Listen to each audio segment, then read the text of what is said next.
good afternoon, sir. Good afternoon, Pure. I have a question. I have my question for the subject for my subject, science technology. So, first of all, what is your name, sir? I'm Maureen Iskondisa, 30 years old from Barangay 24A, Inong City. My work is branch manager at Yamaha, Mm. Premio Yamaha. Uh, so, first question, sir.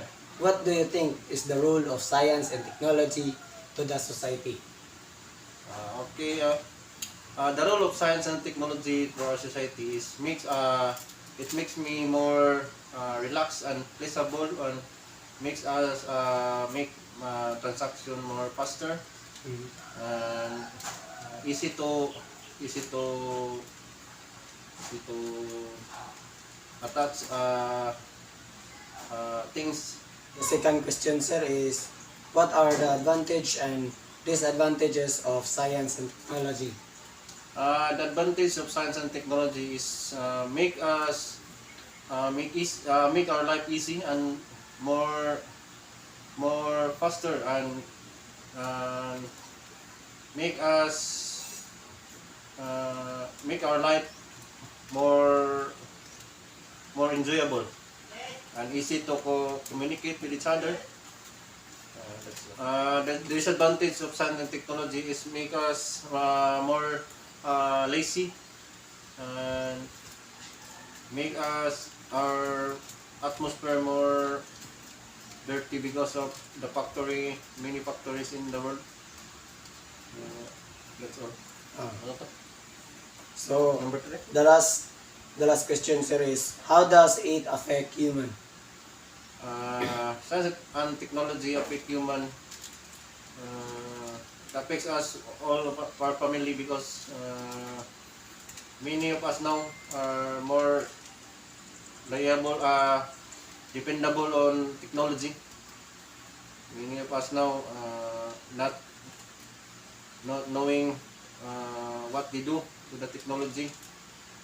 They use technology to make people into cybercrime, and make your children more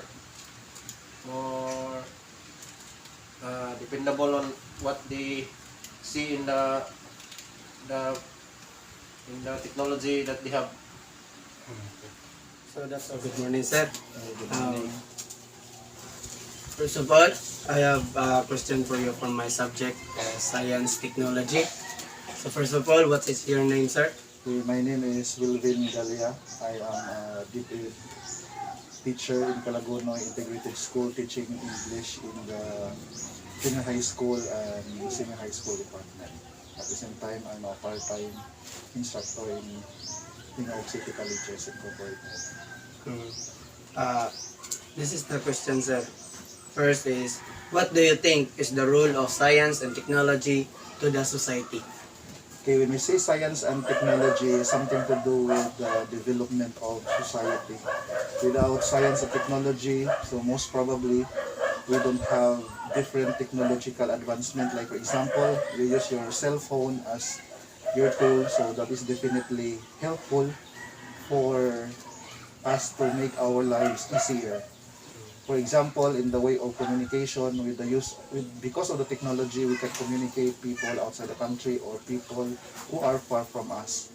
In our role, or in my role as a teacher, so I use science and technology, or technology per se, for me to deliver my lesson clearly to my students.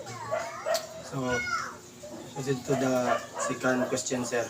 What are the advantage or disadvantage in science and technology? Okay, first, in terms of advantages, so as I said earlier, through science and technology, it makes our lives easier, like the way we communicate and the way we deliver our lesson to our students. However, when we say technology, there are also advantages, but these advantages are dependent to how we use the technology. For example, for young ones, they might say that the technology is disadvantageous in their sake because they might use the technology for the for the danger of other people, like for example hacking or bullying through the internet. For other profession like for doctor they can use technology to make sure that the diseases will be cured. But the disadvantage also if they use this technology for their own good and for the bad of the other people. So, and the last here is, how does it affect human? It will greatly affect the human both advantages and disadvantages. For example, uh, in our human race, for example, there are a lot of illness or sickness because of the advancement of technology. We can easily cure these illnesses or diseases. But the disadvantages, like for example, the growth of pollution. So because of the technological advancement, that is why we have so much or plenty of garbages like the plastics, like the other um, garbages that produce out from the technology. So, that's all, sir. Thank you. Uh, thank you, sir. Okay, thank you very much. So, good afternoon, ma'am. Um, I have my project on my subject science and technology. So, first of all, what is your name, ma'am? Okay, my name is Irish Dago Condesa, 26 years old, from Barangay 24A, Hinoog City. I'm currently working at this WD under the Kalahi Seeds and CDDP program. I am a municipal financial analyst assigned at Magsaysay, Misor. Okay. So, this is the first question, ma'am. So, what do you think is the role of science and technology to the society?